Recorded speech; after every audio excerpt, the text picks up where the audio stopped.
Good afternoon everyone. आज हमने जो सिंधु घाटी सभ्यता है वो स्टार्ट कर दिया था। आज हम धार्मिक जीवन के बारे में पढ़ेंगे इसके। तो ये हमारे यूपीएससी, एमपीपीएससी, एमपीएसआई, पटवारी और अदर एग्ज़ाम के लिए बहुत इंपॉर्टेंट टॉपिक है। और जो हमारा यूपीएससी मेंस होता है उसके लिए भी, और एमपीपीएससी मेंस के लिए भी, और जो अदर स्टेट के एमपी जैसे बिहार पीएससी होगा, यूपी पीएससी हो गए, उसके मेंस के लिए भी बहुत इंपॉर्टेंट है। ये आप जैसा मैं लिखवा रही हूँ वैसे ही आप नोट से बना लीजिए। आपका अगर आप मेंस में ऐसा ही लिख देंगे तो आपके जो 6 मार्क्स का क्वेश्चन है या 11 मार्क्स का क्वेश्चन है वो कहीं नहीं जाएगा, है ना नंबर। सबसे पहले हम इसका धार्मिक जीवन देखेंगे कि सिंधु घाटी सभ्यता में धार्मिक जीवन में क्या था। मूर्तियाँ और मृदभंड आदि के आधार पर अनुमान लगाया जा सकता है कि उनका धार्मिक जीवन कैसा था, है ना। तो सबसे पहले हम देखेंगे कि मातृ देवी की उपासना होती थी और मूर्ति पूजा। तो इसका हम देखेंगे, ये हमने एक पॉइंट बना दिया है ना। उसमें क्या, मातृ देवी की पूजा इस धारणा पे की जाती थी कि सृष्टि का प्रारंभ क्या हुआ है, नारी शक्ति से।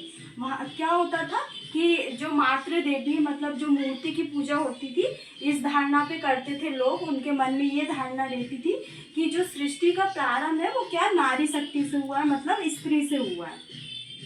और मूर्ति पूजा का प्रारंभ भी संभवतः सबसे पहले सिंधु घाटी सभ्यता से माना जाता है। कहाँ से? सिंधु घाटी सभ्यता से माना जाता है क्या इस मूर्ति पूजा का प्रारंभ। नेक्स्ट हम देखेंगे प्रतीक पूजा भी थी, है ना कहीं सिंधु घाटी सभ्यता में। क्या सिंह की पूजा करते थे, स्तंभ की पूजा करते थे, चक्र की पूजा करते थे, और स्वास्तिक जो विशेषकर सिंधु सभ्यता से ही इसका प्रारंभ हुआ है, स्वास्तिक चिन्ह का, जो कि अभी वर्तमान में भी इसकी बहुत महत्व और पवित्र माना जाता है। कहाँ से हुआ इसका प्रारंभ?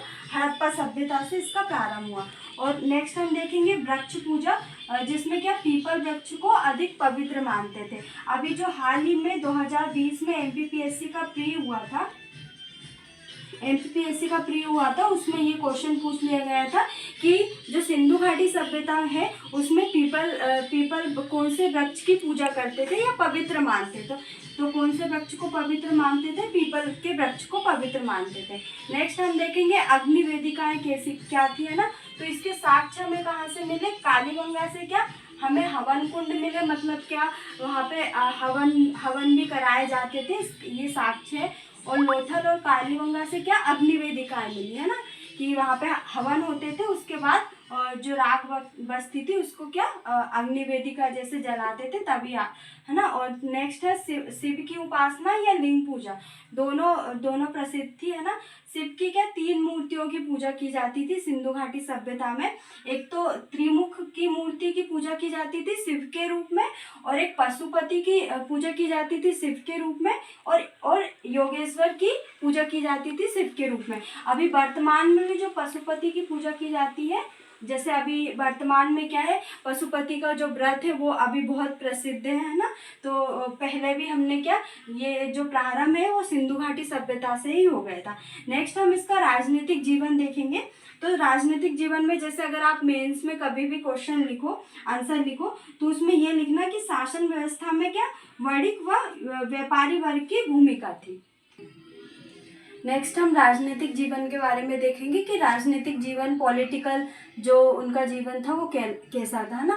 तो जो क्या है, सिंधु निवासियों का शासन व्यवस्था के संबंध में विद्वानों में क्या मतभेद है, क्योंकि एक विद्वान इनके बारे में अलग बोलते हैं कि जनतंत्रात्मक शासन था, कि मध्य वर्गीयों का शासन था, या पुरोहित का शासन था, या गणतंत्रात्मक शासन था ना। ये अलग अलग जो विद्वान है वो अलग अलग चीज़ें बोलते हैं। तो हम इसके देखते हैं कि किसने क्या बोला, क्योंकि जो हमें एक मत है वो हमें कभी मिलेगा नहीं जो राजनीतिक जीवन है उसमें। तो आप ऐसे करके लिखना, अगर आपको कभी भी मेंस में लिखना है तो आप ये लाइन लिख लेना, सिंधु निवासियों की शासन व्यवस्था के संबंध में विद्वानों में मतभेद है ना। सबसे पहले हंटर ने क्या बोला कि जो सिंधु घाटी सभ्यता थी वो जनतंत्रात्मक थी, मतलब लोगों का शासन था वहाँ पे। क्या लोगों का शासन था? लोगों का शासन था, लोग वहाँ पे शासन करते थे, ना कि कोई शासक वर्ग का व्यक्ति था जो कि वहाँ पे शासक करता था। लोग वहाँ पे शासन करते थे, मतलब सभी अपनी जिम्मेदारियों को समझते थे, इसलिए जनतंत्रात्मक शासन था ना। व्यूअल कहते हैं कि मध्य वर्गीयों व जनतंत्रात्मक दोनों चीज़ें थी, है ना। मध्य वर्गीयों का शासन भी था। मध्य वर्गीयों में जिसमें आपके आ जाएंगे योद्धा वर्ग के लोग आ जाएंगे, है ना। योद्धा वर्ग का शासन था या जनता तंत्रात्मक, है ना, दोनों लोगों का शासन था। और पिक्टल क्या बोलते हैं कि पुरोहित का शासन था, है ना। और जो पिक्टल है उन्होंने एक बात और बोली है, जो हड़प्पा है, हड़प्पा और मोहनजोदाड़ो को क्या जुड़वा राजधानी बोला, है ना। क्या बोला? जुड़वा राजधानी किसने बोला? पिक्टल ने। या आपसे डायरेक्ट क्वेश्चन पूछ सकते हैं कि पिक्टल ने हड़प्पा और मोहनजोदाड़ो को क्या बोला, है ना। और नेट ने क्या बोला कि गणतंत्रात्मक शासन था। क्या? गणतंत्रात्मक शासन था। और आप ये लिख सकते हैं कि डॉक्टर बिमल चंद पांडे सत्ता का विकेंद्रीकरण किया होगा उनके अनुसार। किसके अनुसार? डॉक्टर बिमल चंद्र पांडे के अनुसार कि सत्ता का क्या विकेंद्रीकरण किया होगा। मतलब जैसे आज वर्तमान में क्या है विकेंद्रीकरण का मतलब, जो हमारी पंचायती व्यवस्था है ना, पंचायत व्यवस्था है, उसको क्या बोलेंगे हम? विकेंद्रीकरण बोलेंगे। तो जो सिंधु घाटी सभ्यता थी वो विकेंद्रीकरण पर आधारित थी, है ना। अलग अलग कामों के लिए क्या अलग अलग विभागों की स्थापना की गई थी। जैसे वर्तमान में क्या अभी अलग अलग विभागों के लिए, जैसे रक्षा विभाग के लिए अलग अलग विभाग की स्थापना की गई है, शिक्षा विभाग के लिए अलग, स्वास्थ्य विभाग के लिए अलग विभाग की स्थापना की है। वैसे ही सिंधु घाटी सभ्यता में भी ऐसे ही विभाग की स्थापना की गई होगी। जैसे सड़क विभाग की स्थापना, नगर के लिए आदि। इससे अनुमान लगाया जाता है कि 2 शासन केंद्र थे। जैसे उत्तर में क्या होगा, क्योंकि 2 मेन ही शासन के, एक तो हड़प्पा था और एक दूसरा मोहनजोदाड़ो। तो उत्तर में किसका शासन था? मुख्यतः हड़प्पा का था। और दक्षिण में किसका था? मोहनजोदाड़ो का था, ना। नेक्स्ट हम सिंधु घाटी सभ्यता का नगर नियोजन देखेंगे। ये सबसे ज्यादा इम्पोर्टेंट है सिंधु घाटी सभ्यता का। सिंधु घाटी सभ्यता का नगर नियोजन, जो कि वर्तमान में जो हमारी स्मार्ट सिटी है उससे कहीं ना कहीं हमने जो सिंधु घाटी सभ्यता का लिया हुआ है नगर नियोजन, वो स्मार्ट सिटी का यहीं से लिया। सबसे पहले अगर नगर नियोजन में हम सबसे पहले नगर विन्यास देखेंगे कि नगर विन्यास कैसा था। जो निर्माण है निश्चित योजना के अंतर्गत बनाया गया था। और जो निर्माण में है जो जो वहाँ के लोग थे वो क्या थे? बड़े कुशल थे, है ना। और निर्माण शैली व नगरों की आवास व्यवस्था में क्या समानता, एक रूपता देखने को मिली। जैसे क्या है, हड़प्पा भी एक समान दिखाई देता है, मोहनजोदाड़ो भी एक समान, और लोथल भी एक समान। आपको क्या एक समान और एक रूपता दिखाई देती है। मतलब यहाँ की जो शैली है और नगरों की आवास व्यवस्था है वो एक समान दिखाई देती है, और उसमें एक रूपता भी है ना। शहर विभाजन में क्या है कि प्रत्येक नगर में क्या था, एक तो क्या था पश्चिमी दुर्ग था और दूसरा क्या था पूर्वी दुर्ग था। जिसमें पश्चिमी दुर्ग में कौन रहते थे? शासक वर्ग रहते थे और प्रशासक वर्ग के लोग रहते थे। मतलब उच्च वर्ग के लोग रहते थे, उच्च वर्ग के। और जो पूर्वी दुर्ग है उसमें क्या सामान्य लोग रहते थे, जिसमें शिल्पकार आ जाएंगे, आपके व्यापारी वर्ग के लोग आ जाएंगे, श्रमिक वर्ग के लोग आ जाएंगे। मतलब इसमें जो भी है सामान्य वर्ग के लोग रहते थे, है ना। और सड़कें कैसी थी नगर नियोजन में? सड़कें क्या थी? समकोण पर काटती थी, एक दूसरे को क्या समकोण पर काटती थी। और सड़कें क्या मिट्टी की बनी हुई थी। क्या अभी वर्तमान में क्या हमारी पत्थर की बनी है या जो डामर की है वो सड़कें रहती है, पर सिंधु घाटी सभ्यता में क्या मिट्टी की सड़कें बनी थी, है ना। और डॉक्टर मेके के अनुसार, डॉक्टर मेके एक विद्वान है, उन्होंने क्या बोला? डॉक्टर मेके के अनुसार सड़कों का विन्यास क्या, जो सिंधु घाटी सभ्यता की सड़कों का विन्यास कैसा था?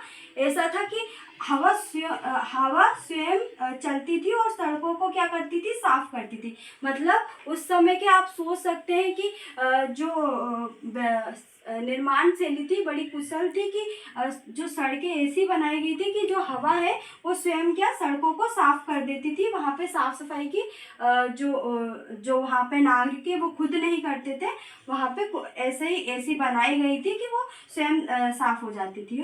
और इसका क्या कौन सी पद्धति यूज की गई थी, ग्रिड पद्धति यहाँ पे यूज की गई थी। और मोहनजोदाड़ो में क्या जो सड़कों के किनारे क्या चबूतरे बने थे। तो इससे क्या आप अनुमान लगाया जा सकता है कि जो मोहनजोदाड़ो में है सड़कों के किनारे चबूतरे बने थे, तो क्या यहाँ पे क्या जो लोग जैसे दुकानें बनी होगी जिसमें अनेक प्रकार की चीज़ों को वहाँ पे बिक्री होती थी, है ना, बेचते थे। और क्या है, जल प्रबंधन व नालियाँ, जल प्रबंधन कैसा था व नालियाँ कैसी बनी थी। तो वर्षा व मकानों के पानी के निकालने के लिए क्या सड़कों के किनारे क्या नालियाँ बनाई गई थी, है ना, सड़कों के किनारे नालियाँ बनाई गई थी जो कि क्या ईंट और पत्थर से ढकी हुई थी। अभी हम क्या वर्तमान में इसके बारे में सोचते हैं कि हमको नालियों को ढकना चाहिए, पर सिंधु घाटी सभ्यता के लोगों ने पहले ही ये चीज़ें सोच ली थी कि अगर हम सड़कों के किनारे नालियाँ बनाएंगे तो उनको ढकने की ज़रूरत है, नहीं तो प्रदूषण फैलेगा, है ना। और जो नालियों के लिए क्या चूना व जिप्सम का प्रयोग किया जाता था, है ना। तो आप सोच सकते हैं वहाँ पे कितने कुशल श्रमिक हुआ करते थे पहले। और क्या है, नेक्स्ट आप कुएं लिखेंगे जिसमें क्या प्रत्येक घर में एक कुआं होता ही था और जो समस्त कुएं हैं वो अंडाकार होते थे, है ना, अंडाकार होते थे, आकार निश्चित था कि अंडाकार ही, है ना। और नेक्स्ट हम देखेंगे सार्वजनिक स्नानागार स्थल। तो क्या मोहनजोदाड़ो से क्या विशाल स्नानागार और अन्नागार दोनों मिले हैं, और जो स्नानागार है वो प्रत्येक घरों में क्या स्नानागार थे। अब नेक्स्ट हम देखेंगे इसका भवन निर्माण। भवन निर्माण में क्या जो भवन निर्माण है वो पक्की ईंटों के बने हुए थे। नेक्स्ट हम देखेंगे नगर नियोजन में भवन निर्माण क्या है। भवन निर्माण में बहुत निपुण थे यहाँ के लोग। मकान प्रायः क्या पक्की ईंटों के बनाए गए थे, है ना, पक्की ईंटों के भी बनाए थे और कच्ची ईंटों के, दोनों का प्रयोग। और मकान क्या एक मंजिला भी थे, दो मंजिला भी थे, क्या थे एक मंजिला और दो मंजिला थे। पर इसमें एक अब बात भी आता है कि जो धोलावीरा है उसके जो मकान थे वो 3 मंजिला थे, है ना। क्या आपसे अब बात पूछ लिया जा सकता है जैसे कि जो सिंधु घाटी सभ्यता के नगर नियोजन में भवन निर्माण है वो 1 मंजिला भी थे, 2 मंजिला भी थे, परंतु 3 मंजिला कहाँ से प्राप्त हुए, तो कहाँ से, धोलावीरा से आपको ये प्राप्त हुए ना। और दीवारों पर क्या मिट्टी का क्या प्लास्टर किया जाता था ना, मिट्टी से प्लास्टर किया जाता था। और जो मकानों के दरवाजे और खिड़कियां हैं वो मुख्य सड़क की ओर ना खुलकर गलियों की ओर खुलते थे, ना, मुख्य सड़क की ओर ना खुलकर पीछे की ओर खुलते थे, ना।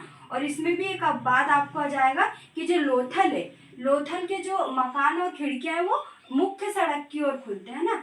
वैसे तो सभी जो हड़प्पा है, मोहनजोदाड़ो है, रंगपुर है ना, रोपण है, इसके जो मकान वो मकान के दरवाजे और खिड़कियां हैं वो पीछे की ओर खुलते हैं। और जो लोथल के हैं ये आपका बाद में आ जाएगा और ये कहाँ पे मुख्य सड़क की ओर खुलते हैं, ना।